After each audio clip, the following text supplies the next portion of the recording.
So usually, we're sitting here waiting on you. We're waiting on you to come in, get off your phone, get ready to sit down and do a podcast. Today, you and I were in here. We've been sitting here for, 15 minutes? Waiting on these two mongoloids to get their camera equipment ready to go. Change of pace. Do you want to introduce the show today? Because I feel like I always do it. It's your show, so It's go not for my it. show. Well, you know what I mean. You're the better speaker, so go for it. You have a better, deeper voice. All right, well, welcome back to the Founders Lounge, guys. I have a pretty cool topic to talk about today, and I'll tell you what made me think about it. We were at an event a little while ago. I don't remember how long ago now, but it was a while back, and it's like a little franchise group that we do here in Wilmington. And I had conversations with a couple people there, and then conversations with a few other people after that event.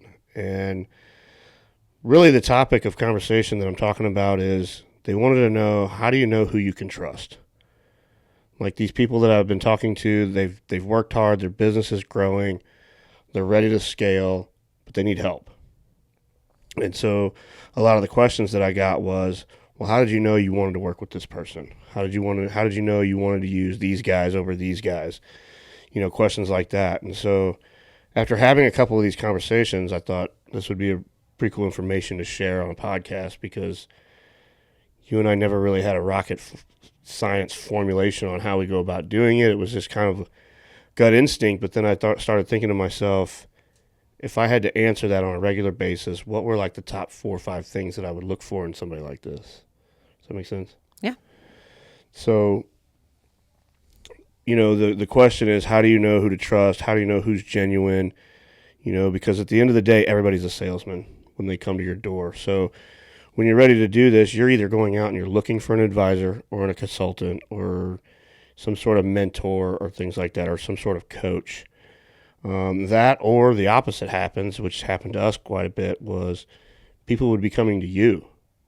You know, they would see your growth, they would follow you, and then they wanted to hop on board. They wanted to get on the train and try to ride it. That's happened to me and you a few times. So I thought about the top 5 things that I would tell somebody to look out for. You may have a few more, feel free to interject, but I think the biggest one up front is they have to share your vision and trust your judgment out of the gate. Yeah. I'm going to do each one of these, and she's going to look at me and go, oh, yeah. Well, no. I was trying to think, I don't know. Even when they're on board with you, I still always have my guard up, because if they share your vision and your judgment like 100% and don't challenge you on certain things, then I feel like they're just like yes people. And you know, so it I don't know. Sometimes I get my guard up a little bit if they're like 100% on board with us, in like the first one or in the first conversation, you know. And I was just thinking about that because we had a phone conversation with a group the other day, and like they were just saying all the right things. And sometimes it's okay to be aligned, but I feel like there needs to be action behind the alignment. For sure. Yeah. So here's an analogy that I'll use. So we're in the franchise business. That's the business that we're in. And so I'll use like a franchise salesman or like a development company. You know, the one that we have now is phenomenal. They're like family to us, and I'll kind of get into how we got there, which is a big one on this topic. Big one. And what I mean by trust your judgment, you know, in franchising, we turn down more people than we approve. And so there's companies out there, there's broker networks out there that they get really upset with that because they want you to approve everybody because they're trying to make money, right? And so that's what I meant by they have to share your vision and trust your judgment. It's your company at the end of the day.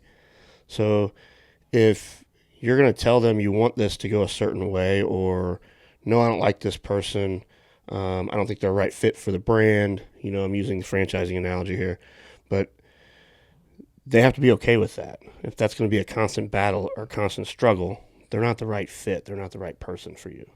I always like to say one word, yes, they're approved, like equals 10 years of a bad relationship. So Absolutely. it's, yeah. A lot of the salespeople don't get that, because they're there for, and I think a salesperson also gets like amped up on that. Like the more that you say no to them, like it makes them more motivated to sell you, like speaking from franchise sales of that person. And we're like, no. So I feel like you have to really be relentless, especially in the franchise business like that. Well, even outside of franchising. So let me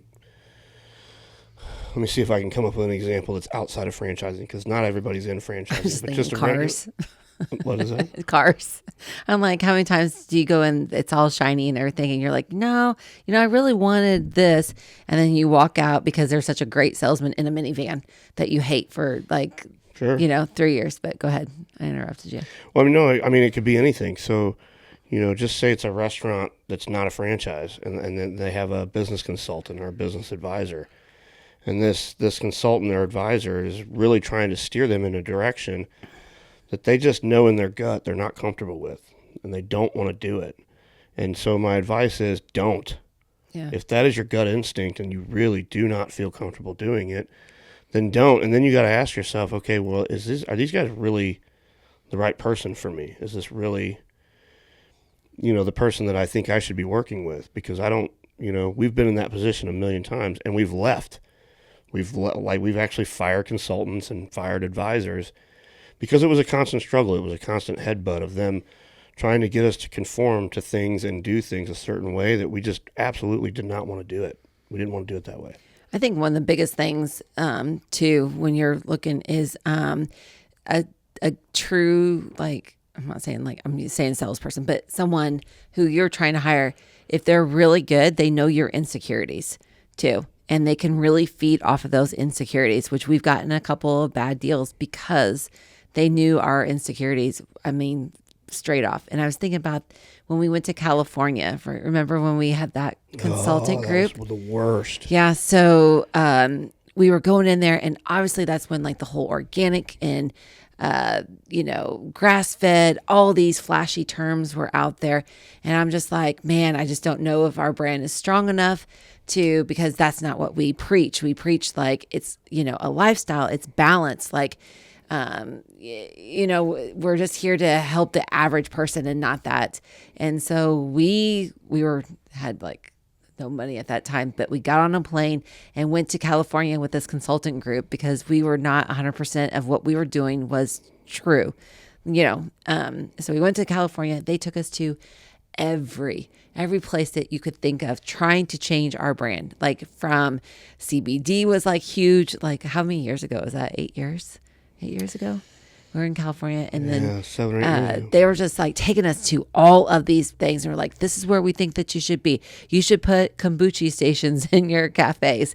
You should do this. You should do that. And I was just like, when we left there, which was crazy, we knew when we got back on the plane, we're like, what we're doing is exactly where we need to be. And we're going to change lives doing exactly what we're doing. So it did the reverse for us. It was like we say we always lighting fire out in the driveway with that consulting group, but it actually made us better and more confident in what our mission was at that point. So, yeah. So, those were great people, the people that we were working with, those folks were great. They were great. Yeah.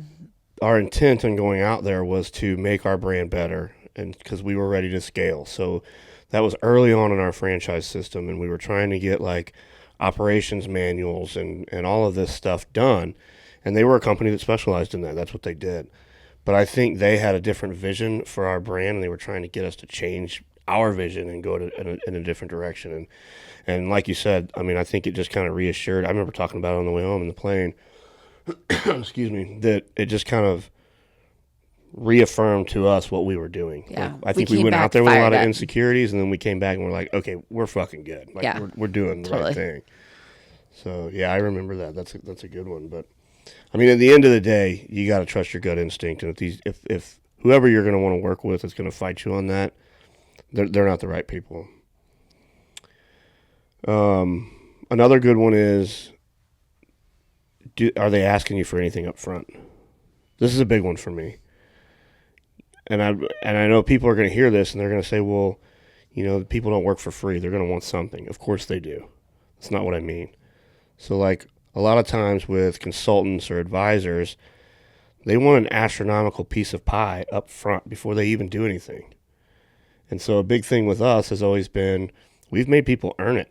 Like we've had to figure a lot of things out on our own, but we never really gave up anything without somebody showing or proving to us that they could do it. Now and I take that back. I'm being a hypocrite. That happened, and we'll get into that in a minute. But that's where we learned. Yeah, that's the lesson where we that we learned that. from it. So, another good example that I'll use for this point is our development company, and I talk about this all the time when I'm talking about this particular topic. 2019, I think, is when we went to IFA in Las Vegas, and IFA is an International Franchise Association. It's a big show they put on every year. They move it around, but you and I went out there for the sole purpose of finding a development company to sell franchises for us. We had reached that point where we were like, okay, we need somebody that knows what they're doing, can do it legitimately, and do it with some integrity, and for us to feel good about it. And so I was nervous about doing this because of how many times we had been burned on this. Well, we knew that, we were going to have to, like you said, give up something to get a good group with us. And it took a while, and I think we finally got to a place where we were comfortable doing that. And so we were fortunate enough to sit down with this group, and we had a 2-hour conversation with those guys. Not one time in that 2-hour conversation did they try to sell us on their service at all in the 2 hours. And I remember walking back, you and I were holding hands walking back through the expo.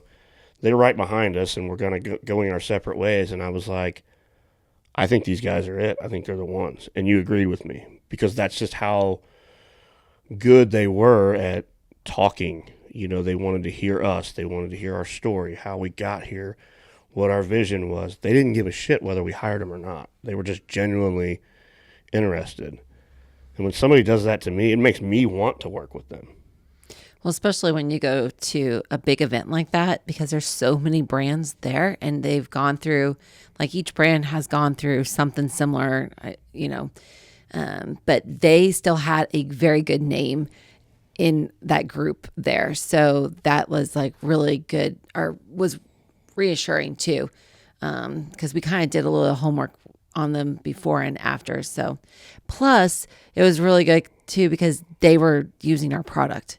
Like, they were familiar with our brand. She knew, and actually was coming up for a story to tell us how we had changed her life during pregnancy, or, after her pregnancy, and that she had found one of our cafes. So it totally was a fan, seeking us out to tell a story. And then it just authentically went into that relationship. So that was pretty cool. And so then, we wound up taking a few months to kind of negotiate a deal with these guys, and they've been partners with us ever since. And it kind of comes full circle back to the very first point that we made. These guys trust our judgment, which is why they've been such great partners to work with. We can say, hey man, we're not comfortable with these people. It's not an argument. It never has been. I don't think it ever will be, as long as we're partners with them. So they've been great advisors and development company. But I mean, the point is when you go to sit down with somebody, pay attention to what they talk about up front. The very first interaction that you have with them, are they trying to sell you on what they're trying to do? And if they are, it's a huge red flag for me. Yeah, if the first 30 minutes of a conversation is about them, walk away. Yeah, and what they have done, versus them wanting to get to know you and what you want to do and why they're there to meet you. I would say the next one is, I'm going to use the term "eat what you kill." We've kind of gotten used to that statement over the last few years, and what I mean by that is, they don't try to sell you on anything in this first initial meeting.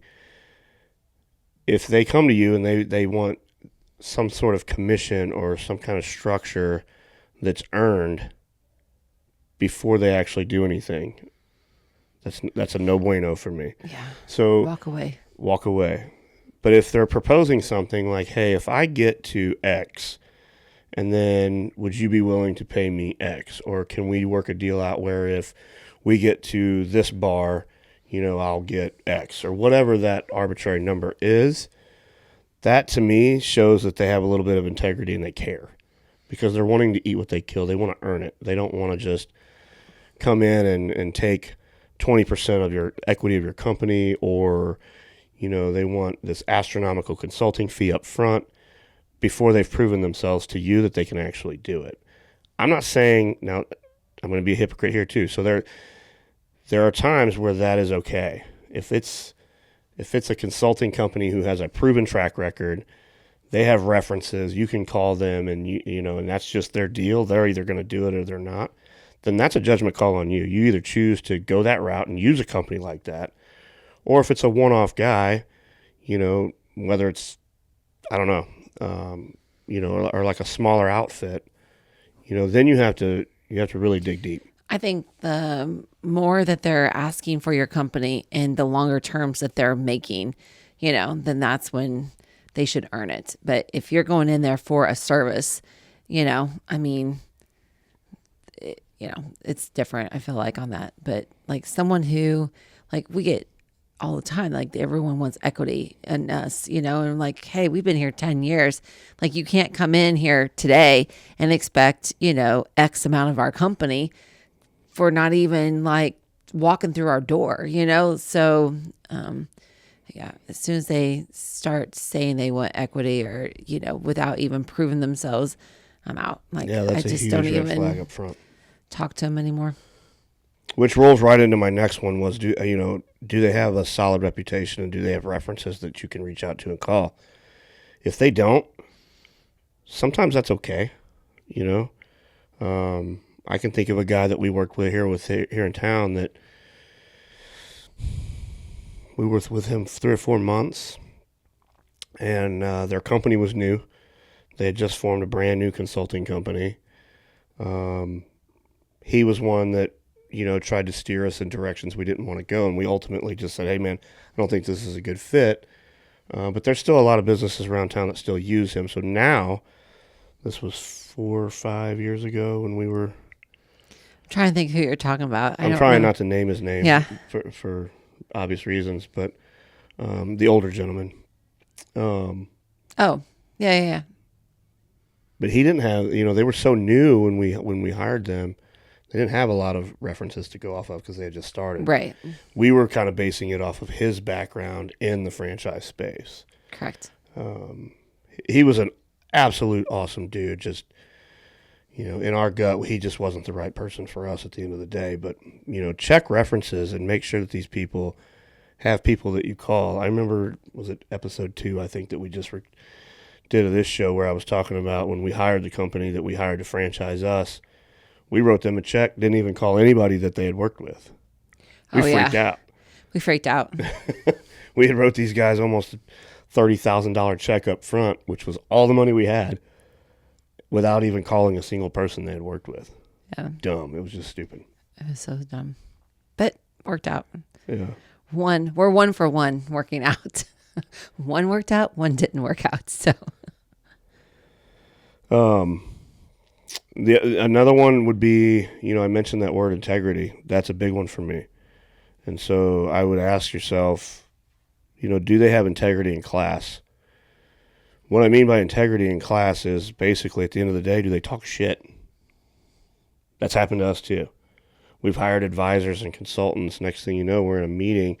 We're 2 or 3 weeks in, and all of a sudden, these people are bashing other clients, and they're talking shit behind their back. And I'm like, this is not good. Like, we just brought this person in to help us, and here they are. They're saying really bad, negative shit about other people that they work with. So it's a huge red flag. So I would pay attention to how they talk about other people who they've worked with. You would think, like, well, is it a consultant or an advisor really going to do that kind of shit? Yeah, they do. They really do. It's kind of common, but some ways that we've gotten burned. The biggest advisor that we hired, we're in a legal battle with this guy because we didn't do any of these 5 things that we just mentioned. So this is kind of my lesson for this particular part of the podcast is those 5 things that I just mentioned, they've burned you and I, and we pay for it to this day. We almost lost our company over it. We don't need to go into detail on how, but, we didn't make sure that this person had our best interests at heart or trusted our judgment. We laid a lot of trust on this guy, and, ultimately we made the wrong decision.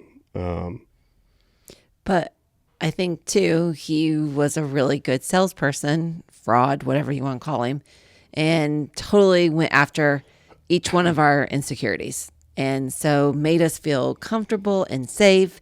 And, like back then when you have 2 meatheads and with no business background, no restaurant background, and you just sold, 12 franchises, like it's a scary situation to have yourself in. And not that we weren't willing to work and put ourselves out there and know it, but you would think that by hiring this person who's promised all these and who has been there and done that and has another connection with this company, that it would worked out well, and so,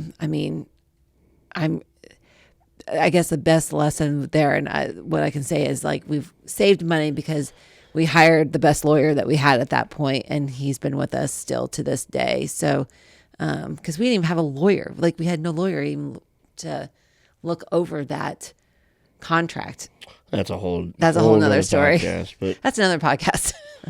but yeah, in full transparency, these where I learned these 5 nuggets of information is making this major mistake, and I've never forgotten it. I will always advise people the best that I can on these 5 things. Didn't trust our judgment, asked for the world up front. He didn't want to earn anything. He just wanted everything, because he wanted us to trust his background, which we did, and we were sold on that. No references, no reputation whatsoever to go off of. Again, another bad judgment part on our call. And then just had horrible things to say about other brands and other things that he had supposedly gotten into. So those are the big 5 that stick out to me. I don't know if you have any more, but when I was thinking about, okay, if I had to give 5 pieces of advice, what would they be? And those would be it. Yeah. The other thing I wanted to talk about while we're doing this topic on who can you trust and who do you want to use when you're ready to get to this point is service providers and vendors. This one's not going to be as flashy as advisors and consultants, but I think it's relevant. A lot of businesses, when they start to scale, they run around and they get scatterbrained on little things as just like contractors. You know what I mean? Like I'm going to use that analogy a lot when I'm talking about this one. So, in the restaurant business, we always need a plumber. We always need some sort of handyman or electrician or something, because there's always something going wrong. If you're a smaller business, you need to know a little bit on how to do that yourself. In the early days, I would do it. But now I don't have time to break away, leave the office, and go fix a leaking pipe at the restaurant. I just don't. And so I have my reputable guys that I call on, and people will say, well, what's so special about them? Why do you want to use them? And here's the reasons why. Number one, they answer the phone when you call. They answer the phone and they show up. I've told everybody, like, I will pay more money for a service provider or like a contractor, plumber, electrician. I will on purpose, pay more money to have that person because they answer the phone when I call them and they show up when I need them. It's simple. No, I'm totally on board with you. I remember the people who don't show up. So another big one for me is their customer service, and I like to describe it as the extras. You know what I mean? Like, we have purposely kept relationships alive because there are vendors and people that we work with every day who go above and beyond. They do extras they don't really have to do. Like our insurance lady. I can pick up the phone and call her. She doesn't have to do that. She's got a team of people that, systems and processes. I'm supposed to go through them. I don't do that. I'll text this woman paperwork all the time, and she'll pick up the phone and call me. I love her to death. I'm just laughing because, if someone picked up the phone that didn't go through our systems and procedures, then yeah. I might hear about that one, but Go through the systems and procedures, Verity. Even our bankers, like I can call the bank, and like the banker that we've used for 8 years will order my checks. I can go online and order them myself, but it's easier just to send him a text. Say, hey man, I'm out of checks. Can you order these? I think I'm seeing a problem here. There's value in that. I know, but you wouldn't, would you do that if someone did that? Okay, so we had a customer who was ordering meal plans through you every week. Would you continue to do that? Depends on the customer. Verity. If it's a customer that's been around for 7, 8 years, yeah, I would. I am sorry to all of our vendors out there who Don is not following your systems and procedures. We will have a talk after this and it will be rectified. Can you spell rectified? I can. All right. I'm so I can't believe you're doing that to these poor people. She acts like it's a big deal. You have our banker ordering your checks. Yeah, he's ordered them for 7 years. Okay. Well, thank you for the excellent customer service for my husband. Yep. All right. What else? And the last one, I just said, they can't take advantage of your growth. And I've seen this happen. This has happened to us quite a bit with different vendors and stuff. They see you scaling. They see you getting bigger. They see you getting more, successful as time goes on. And then, sometimes they feel like they can kind of take advantage of that. And greedy. Yeah, they get greedy. And it's very noticeable when it happens. There's always someone who's been knocking on the door. So just remember that, we can be loyal, but then if it becomes an unfair relationship, there's people knocking at the door. I can think of, I just had a situation yesterday. So I'm just all right, we'll play, so if you're not taking care of me and you're trying to price gouge and all that, there's always someone there who wants the opportunity. So absolutely. Well, I hope you got a little bit of value out of that. I know we kind of flew through that, but it's probably one of the biggest questions that we get is, how did you wanted to work with this person? Or the other brands around Wilmington and around the area. Not even that, just all over. I get messages on, what kind of coach would you hire, or what kind of advisor would you hire? I want to do this, but I need help. Those are the top 5 things I would look for. Absolutely, hands down. And so I hope they help. Full transparency, when my days are done with our brand, that's the kind of role that I would like to play.